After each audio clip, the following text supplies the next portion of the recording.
Leviticus 14. The Lord said to Moses, "These are the regulations for any diseased person at the time of their ceremonial cleansing when they are brought to the priest. The priest is to go outside the camp and examine them. If they had been healed of their defiling skin disease, the priest shall order the 2 live clean birds and some cedar wood, scarlet yarn, and hyssop be brought for the person to be cleansed.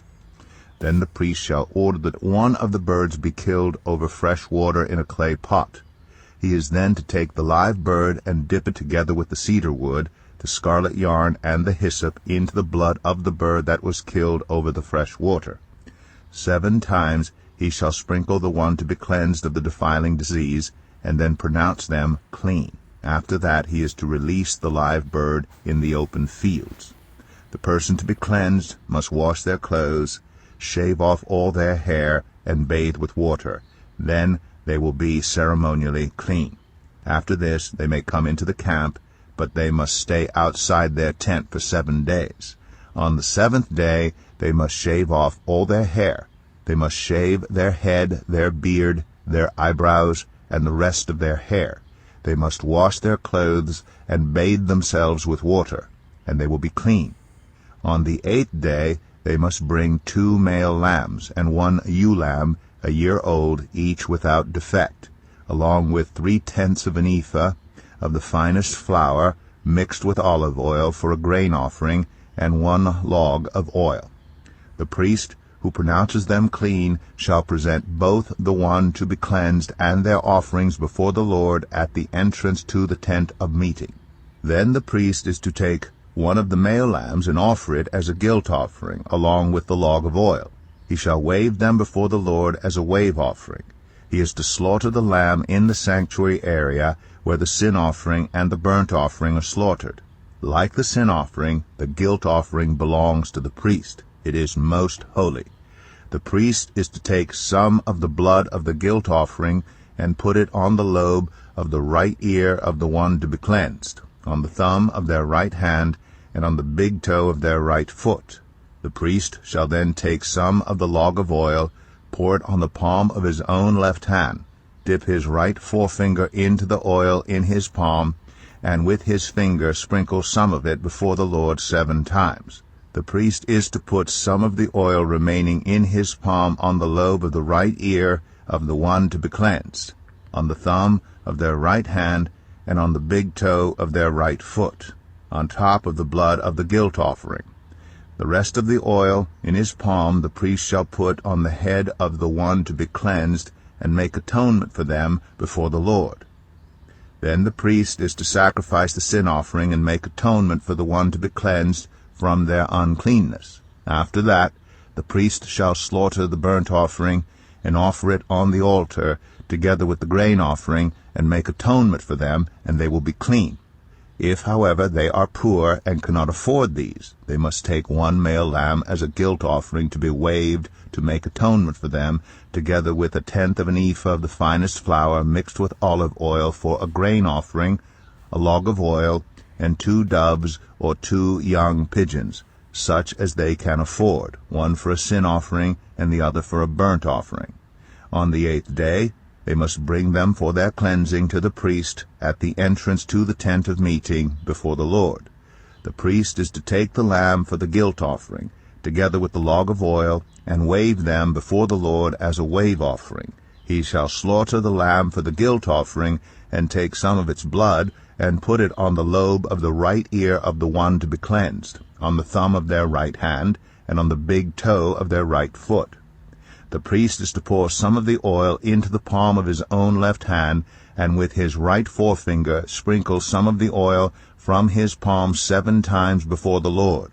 Some of the oil in his palm he is to put on the same places he put the blood of the guilt offering, on the lobe of the right ear of the one to be cleansed, on the thumb of their right hand, and on the big toe of their right foot. The rest of the oil in his palm the priest shall put on the head of the one to be cleansed, to make atonement for them before the Lord. Then he shall sacrifice the doves or the young pigeons, such as the person can afford, one as a sin offering and the other as a burnt offering, together with the grain offering. In this way the priest will make atonement before the Lord on behalf of the one to be cleansed. These are the regulations for anyone who has a defiling skin disease, and who cannot afford the regular offerings for their cleansing. The Lord said to Moses and Aaron, "When you enter the land of Canaan, which I am giving you as your possession, and I put a spreading mold in a house in that land, the owner of the house must go and tell the priest, 'I have seen something that looks like a defiling mold in my house.' The priest is to order the house to be emptied before he goes in to examine the mold, so that nothing in the house will be pronounced unclean. After this, the priest is to go in and inspect the house. He is to examine the mold on the walls, and if it has greenish or reddish depressions that appear to be deeper than the surface of the wall, the priest shall go out of the doorway of the house and close it up for 7 days. On the 7th day the priest shall return to inspect the house. If the mold has spread on the walls, he is to order that the contaminated stones be torn out and thrown into an unclean place outside the town. He must have all the inside walls of the house scraped, and the material that is scraped off dumped into an unclean place outside the town. Then they are to take other stones to replace these, and take new clay and plaster the house. If the defiling mold reappears in the house after the stones have been torn out, and the house scraped and plastered, the priest is to go and examine it. And if the mold has spread in the house, it is a persistent defiling mold. The house is unclean. It must be torn down, its stones, timbers, and all the plaster, and taken out of the town to an unclean place. Anyone who goes into the house while it is closed up will be unclean till evening. Anyone who sleeps or eats in the house must wash their clothes. But if the priest comes to examine it, and the mold has not spread after the house has been plastered, he shall pronounce the house clean, because the defiling mold is gone. To purify the house, he is to take 2 birds and some cedar wood, scarlet yarn, and hyssop. He shall kill one of the birds over fresh water in a clay pot. Then he is to take the cedar wood, the hyssop, the scarlet yarn, and the live bird, dip them into the blood of the dead bird and the fresh water, and sprinkle the house 7 times. He shall purify the house with the bird's blood, the fresh water, the live bird, the cedar wood, the hyssop, and the scarlet yarn. Then he is to release the live bird in the open fields outside the town. In this way he will make atonement for the house, and it will be clean. These are the regulations for any defiling skin disease, for a sore, for defiling molds in fabric or in a house, and for a swelling, a rash, or a shiny spot, to determine whether something is clean or unclean. These are the regulations for defiling skin disease and defiling molds. Leviticus 15. The Lord said to Moses and Aaron, "Speak to the Israelites and say to them, when any man has an unusual bodily discharge, such a discharge is unclean. Whether it continues flowing from his body or is blocked, it will make him unclean. This is how his discharge will bring about uncleanness. Any bed the man with a discharge lies on will be unclean, and anything he sits on will be unclean. Anyone who touches his bed must wash their clothes and bathe with water, and they will be unclean till evening. Whoever sits on anything that the man with a discharge sat on must wash their clothes and bathe with water, and they will be unclean till evening.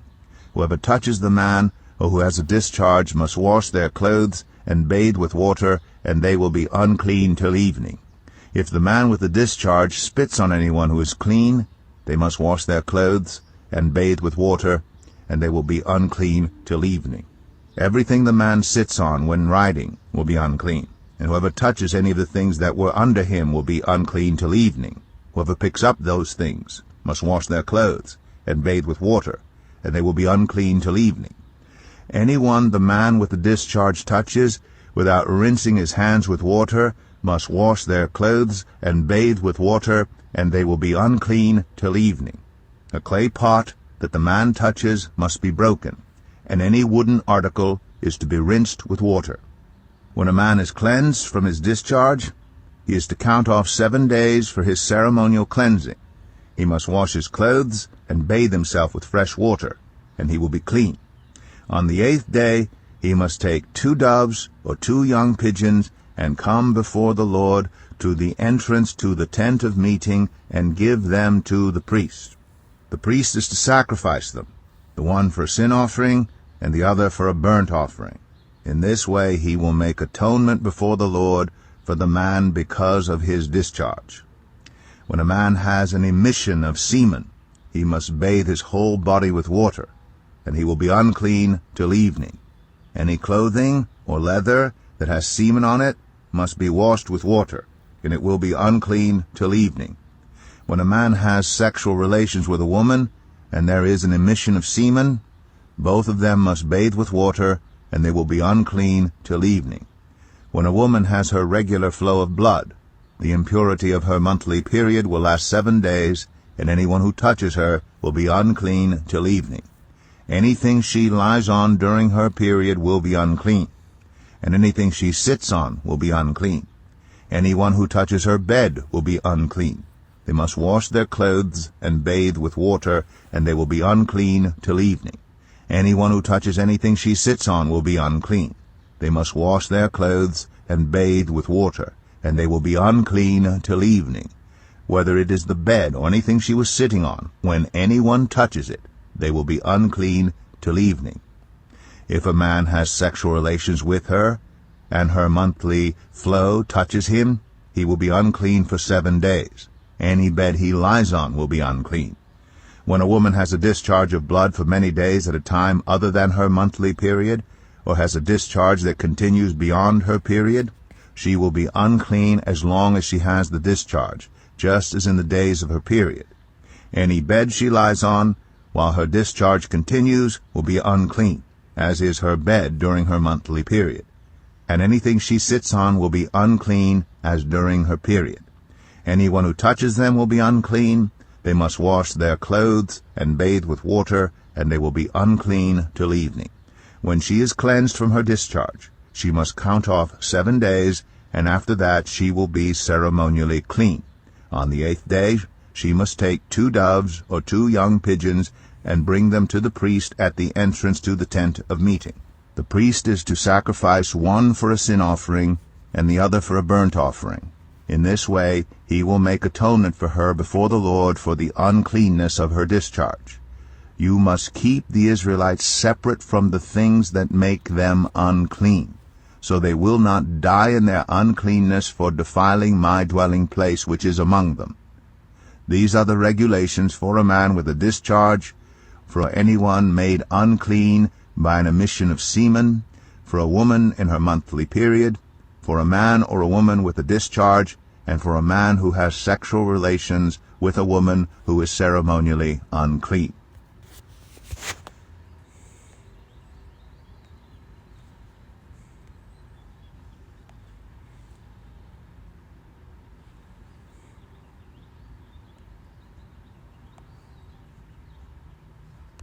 Second Kings 7.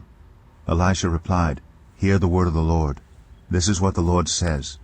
About this time tomorrow, a seah of the finest flour will sell for a shekel, and 2 seahs of barley for a shekel at the gate of Samaria.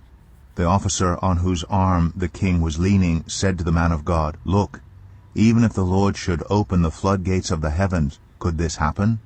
You will see it with your own eyes, answered Elisha, but you will not eat any of it. Now there were 4 men with leprosy at the entrance of the city gate. They said to each other, Why stay here until we die? If we say, We'll go into the city, the famine is there, and we will die. And if we stay here, we will die. So let's go over to the camp of the Arameans and surrender. If they spare us, we live. If they kill us, then we die. At dusk they got up and went to the camp of the Arameans. When they reached the edge of the camp, no one was there, for the Lord had caused the Arameans to hear the sound of chariots and horses and a great army, so that they said to one another, Look, the king of Israel has hired the Hittite and Egyptian kings to attack us. So they got up and fled in the dusk and abandoned their tents and their horses and donkeys. They left the camp as it was and ran for their lives. The men who had leprosy reached the edge of the camp, entered one of the tents, and ate and drank. Then they took silver, gold, and clothes, and went off and hid them. They returned and entered another tent, and took some things from it, and hid them also. Then they said to each other, "What we're doing is not right.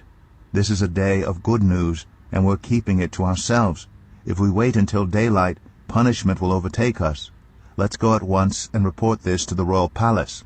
So they went and called out to the city gatekeepers and told them, "We went into the Aramean camp, and no one was there, not a sound of anyone, only tethered horses and donkeys, and the tents left just as they were." The gatekeepers shouted the news, and it was reported within the palace. The king got up in the night and said to his officers, "I will tell you what the Arameans have done to us. They know we are starving, so they have left the camp to hide in the countryside, thinking, they will surely come out, and then we will take them alive and get into the city." One of his officers answered, "Have some men take 5 of the horses that are left in the city. Their plight will be like that of all the Israelites left here. Yes, they will only be like all these Israelites who are doomed. So let us send them to find out what happened." So they selected 2 chariots with their horses, and the king sent them after the Aramean army. He commanded the drivers, "Go and find out what has happened." They followed them as far as the Jordan, and they found the whole road strewn with the clothing and equipment the Arameans had thrown away in their headlong flight. So the messengers returned and reported to the king. Then the people went out and plundered the camp of the Arameans. So a seah of the finest flour sold for a shekel, and 2 seahs of barley sold for a shekel, as the Lord had said. Now the king had put the officer on whose arm he leaned in charge of the gate, and the people trampled him in the gateway, and he died, just as the man of God had foretold when the king came down to his house. It happened as the man of God had said to the king. About this time tomorrow, a seah of the finest flour will sell for a shekel, and 2 seahs of barley for a shekel at the gate of Samaria. The officer had said to the man of God, "Look, even if the Lord should open the floodgates of the heavens, could this happen?" The man of God had replied, "You will see it with your own eyes, but you will not eat any of it." And that is exactly what happened to him. For the people trampled him in the gateway, and he died.